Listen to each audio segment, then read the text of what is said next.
Harry runs into Commander Riker. Harry hates his teacher and he hates calculus. And Harry joins Unit B375, even though he's not an artist. Hello, everybody, and welcome to The Harry Show with Cirroc, Lofton, and Denise Yeah, that's Crosby. a lot of Harry. Totally. That's a whole lot of Harry in the intro. My name is Ryan T. Husk, and today we're doing a review of Star Trek The Next Generation, Season 1, Episode 16, entitled When the Bough Breaks, written by Hannah Louise Shearer and directed by Kim Manners. This was February 13th, 1988, and this entire season is sponsored by our good pal, Grandpa One, a.k.a. Tim Baum. There it is. How you guys doing today? Good. Excellent. Good. Yeah. Pretty good. Doing good. As long as Harry's doing well, we're happy, right? How's Harry? Harry. How's Harry? Where is Harry these days? He's a man now. Yep. He's a man. We should follow up on him and see if he became an artist, an oceanographer, a mathematician. Yeah. A dolphin. Yeah. Right.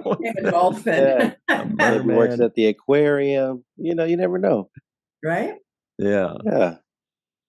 But that was a cool episode. I actually enjoyed this episode. I felt like it was just fun to watch. I thought the storyline was interesting enough for me. I was curious. I didn't know where it was going to go. So that kind of left me like, okay, where is this going to go? Kept me curious and watching. And I thought the performances were great, especially by the kids, led by Wesley in this case. I thought he did a fantastic job and showed a lot of other sides to his personality that I didn't pick up before. Yeah. Yeah, he was so wonderful with the kids, you know, and you really got a comforting sense that he was on top of it and he really cared for the well-being of these children. And that, you know, that interaction with the little Alexandra, I think, it's just absolutely, you know, precious with him. And you really see him being the leader that we know he will eventually obviously become. And it was just so touching. I really loved the themes in this, you know, the theme of, climate change and global warming and the ozone layer, how foreboding that is, you know, and how topical and the use of technology, how technology got the best of them. Yeah. And they have to sort of redefine their use of technology so that they use it in a positive way instead of a negative way. I mean, these two elements are so current to our lives right now. These are like these monumental themes going on right now in our lives. And so it was a really wonderful surprise for me to see that you know that's what we're dealing with. Those are the really under the root themes of this episode. Obviously, the children is the event, you know, but the themes of this episode, which is what we want Star Trek, you know, to be capable of doing, and it really delivered in this episode. Mm-hmm. Yeah, if I remember correctly, talk of ozone layer and all that kind of stuff really started only in like the late 80s, mid or late 80s. And so but it feels like Star Trek, again, being so far ahead of their time, they took that and used that as the theme, you know, where that's ruining their health, that's making them sterile or whatever. That theme of becoming dependent on technology and not even really knowing how it works. The scientists don't even know how it works. They just go, you know, the scientists are kind of stopped sciencing, you know, they kind of just get reliant on this technology that's also harming them. You know, it was just a really ahead of their time kind of theme that I really appreciated. God, yes. I mean, it's like, you know, we just go Google it. Just Google it or Totally. look it up on Wikipedia. What are the sources here? What is this? We're not like using our full capabilities of research and what it would mean to. I remember as a kid having to go to a library to get research. Go through stacks of books and figure out how to access this stuff. Sure, it's made things a lot easier, but at what cost? Mm-hmm. Yeah. Really great because they used the kids as a way to raise the stakes. And as soon as they took the kids, I was like, "Oh, this is war!" I was like, "There's no going back from this, right? They're not gonna say, all right, well, we can't figure this out. Let's leave." This is it. This is like a red line moment. So it really raised the stakes for me. Thought it was a great tool. But going back to what you said about the themes, Denise, I agree that these themes were well thought out and well presented. One of the things that the Aldanians didn't want to do was investigate its own source of power, its own real truth. It was avoiding looking in that direction. And I thought that was another kind of interesting thing that the writers brought into the mix, because it was a character flaw to try to not engage, the thing that you rely so heavily on, that's just actually a part of you. And ignoring it is not going to help anything either. So I think that was a nice little subtle way to talk about confronting, things and not letting them just be off to the side. Absolutely. Really, you're absolutely right. It can act as sort of a religious metaphor too. The God source, the source of all being. That where all we have to do, the custodian. The custodian. The custodian that takes care of everything and all, and we just accept that. That's just in faith. We don't need to know where the power source is, we just accept it as all knowing, all being. So it again, these wonderful themes of in this episode and they were able to really underline them in a really subtle way. It wasn't like we've seen the past episodes where they drop this nugget in and then don't do anything with it. They kind of followed through on these.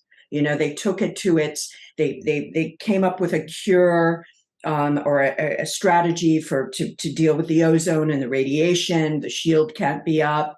That will alleviate that issue. They look at the source of the power. They look at the custodian source, and they decide we have to relearn. We have to relearn everything now, which was a really wonderful, step. So they come to conclusions and answers in this episode. Yeah, the other thing I like was, and I have to go back to Wheaton and his performance in this. I think he really deserves a lot of kudos, because this was the first time that I was anticipating and excited that he was going to save the day. I was like, okay, now you can save the day, Will. This is the moment for you, right? Yeah. Like I'm totally cool with it. Like when he got to the computer and started asking questions, I thought that was a great scene for him. What is the power? Who are the progenitors? And, just being curious as a kid normally is. But those questions are helping us as the audience, see how his mind works, right? Yeah, right. Well, and he's the one who comes up with the strategy, gets all the kids together and says, this is what, we're basically going to strike. But we all have to do it together. We all have to be on the same page. And that's exactly what stopped everything and allowed, for the others to come in.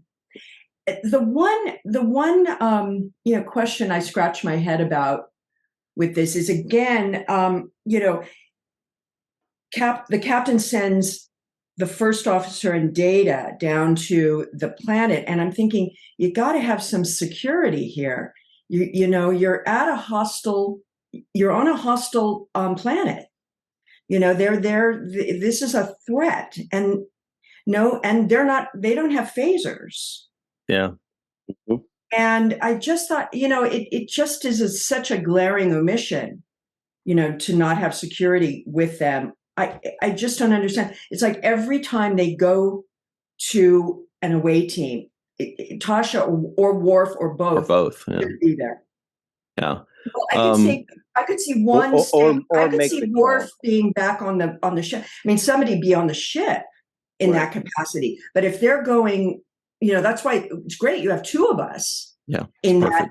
That, so one can stay on the ship, but one has got to go down. It's perfect to have them both, but then you got to use them. You got to use them. Yeah. I'm just standing there getting hailing frequencies going. I also feel like it could just be a conversation where the captain says, Tasha, I need two, and you make the decision. You say, Worf, you stay back with me. Data, you. That's right. Just some kind of instructions. Yeah. Yeah. And going back real quick to Wes, I had the same thoughts that you guys did, which was, this was the first time that I think they did Wil Wheaton a service rather than a disservice by putting him in a position to where it makes sense for him to save the day. It makes sense for him to be the leader. He's not a 16-year-old or 15-year-old on the bridge where he doesn't belong, saving the day when it doesn't make sense. He's in a group of children where he's by far the oldest and likely the smartest. And obviously this is the right situation to where the viewer looks and says, yes, this is Wesley Crusher's time to shine. He's not going to turn to Katie and be like, well, what do you think we should do, Katie? On the bridge, we just have the youngest person figure it out. So what do you think? It totally made sense, and they really helped him out so much more by giving him this kind of story to where, yeah, that's what we want to see in that, and it works. And they didn't. None of it felt forced. It all fit perfectly, and I was really happy that they found that angle, or that fit for him, because I feel like that's a much better fit. Plus, I thought it was really cool that we could be reminded that this is a family ship. There are kids, there are parents, there are other things. There are 1,000 people on this ship. And I got a real sense of family watching this episode. It really felt like, this is a family show of space. And I enjoyed that. Again, Wil Wheaton, the sensitivity he had working with the other kids. Not every kid is good with other kids. But he had a softness, gentleness to him. The way he picked up that little girl and kind of held her like, this is my little sister type of hug. I thought that was those are subtle things that shows that Wil Wheaton, the man, the person, is a good guy, and he's really good with kids. And it translated very well in this episode. I was going to say, this speaks to who Will is as a person. I have the privilege of knowing him, behind the scenes, not just watching him on this show, but, he has that graciousness with people and with kids. And, you certainly saw it in his performance in Stand By Me, which he had done just before this, that group of kids, that pack that they made, and the beauty of that film, how they all worked together. And this was like sort of the first time on the show in the series that we're seeing Will with other kids. He's always with the adults. And so you get now another aspect his character, not only as Wesley, but you see something about him as a person, how his heart is, his caring nature, his availability, his speaking on one-on-one in a at a level. And of course he's got brothers and sisters, so he understands this dynamic. But it was just beautiful, the right note he hit, each scene, just the perfect note. That makes me think that, and I just thought of this, I feel like that may have been what was missing for Wesley Crusher, the character, was a friend, was a peer, because they gave Cirroc, they gave you that gift with Jake and Nog on Deep Space Nine, but Will never had that, so he was always the kid amongst the adults, and you see how he shines as the kid amongst kids. What if, rather than forcing him onto the bridge constantly in these weird things, what if they just gave him like storylines in the school, the ship's school, or with his best friend, where they get into trouble or they work on a science project together, or his girlfriend, or anything like that? Then it would have put him in an element that was much more natural, and it would have been those great stories could have come out of that. You got a taste of it, for a brief moment, I think in the episode Justice. Remember when they're playing, all the kids are running and he steps accidentally on the grass, but you got this wonderful sense of these kids being age appropriate, like they're peers, they're hanging with each other, they're playing games, they're, kind of excited, about each other, and the new guy and the girls he doesn't know if she's flirting, and all those wonderful, lovely things of youth, of childhood you get to experience. And you're absolutely right, Ryan. That would have been such a different element. Or a sibling, a younger brother or sister, and then you just get much more of that story and that dynamic. Right. I would say that you don't necessarily need a person his age or a sibling per se. What I would have done is I would have taken this episode and placed it earlier in the Wesley storyline before he starts saving the day on the ships.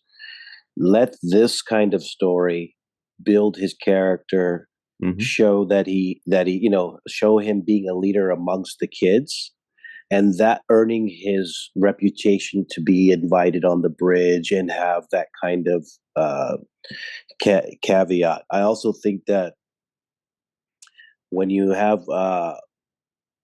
at the end of this, they could have used this as an opportunity to tell Picard, the Aldanians, to tell Picard what each kid's special gift was.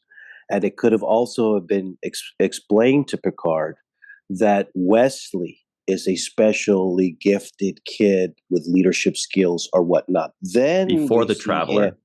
Before the Traveler, then we see him get invited on the bridge because Picard has learned from the Aldanians that Wesley is special and that he has these gifts that they are able to tune into because of their devices or whatnot.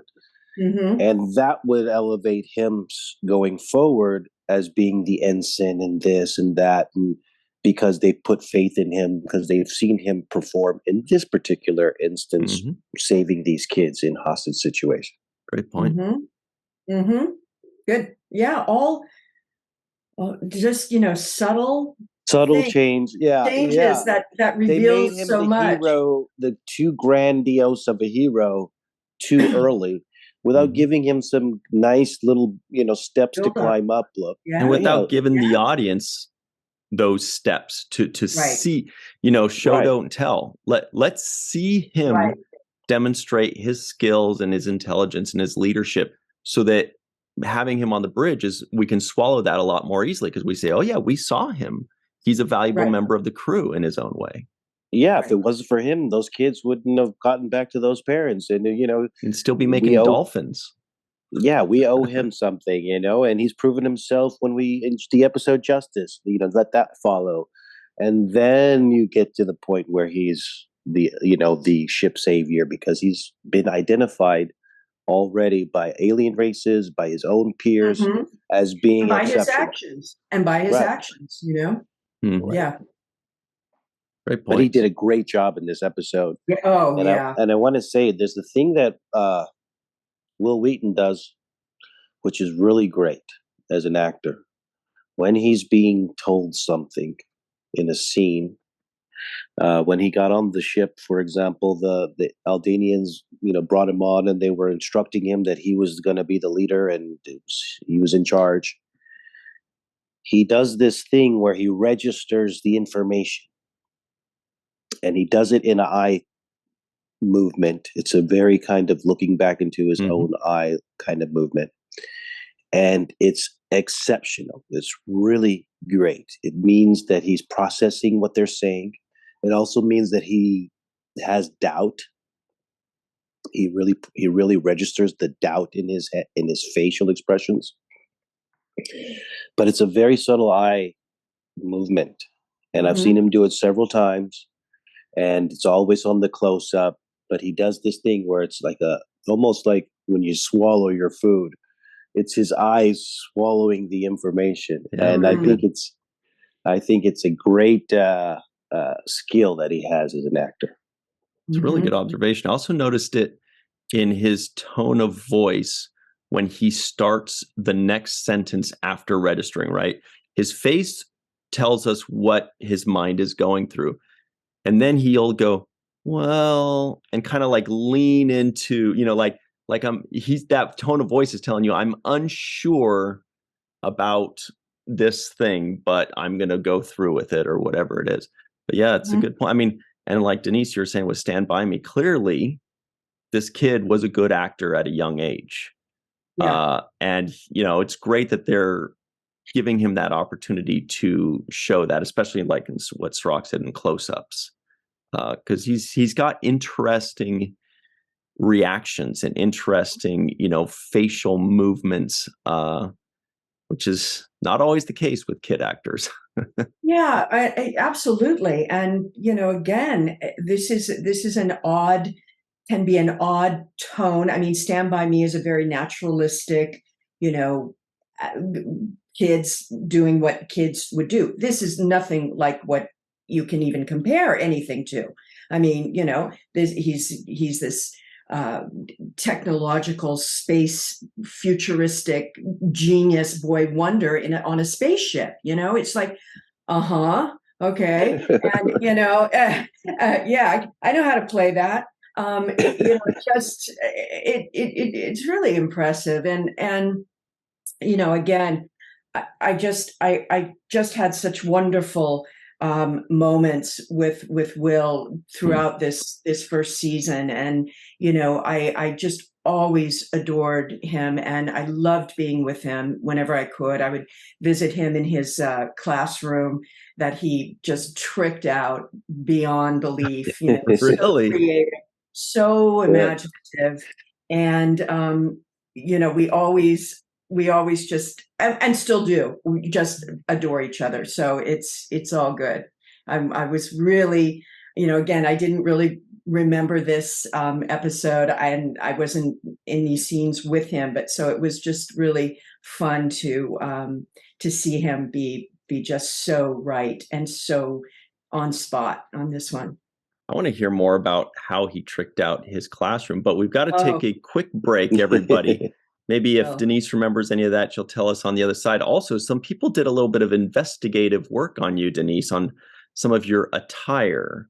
We'll talk about that on the other side. In real life? My real life attire? Mm-hmm. Wow, we're getting personal, are we? I know.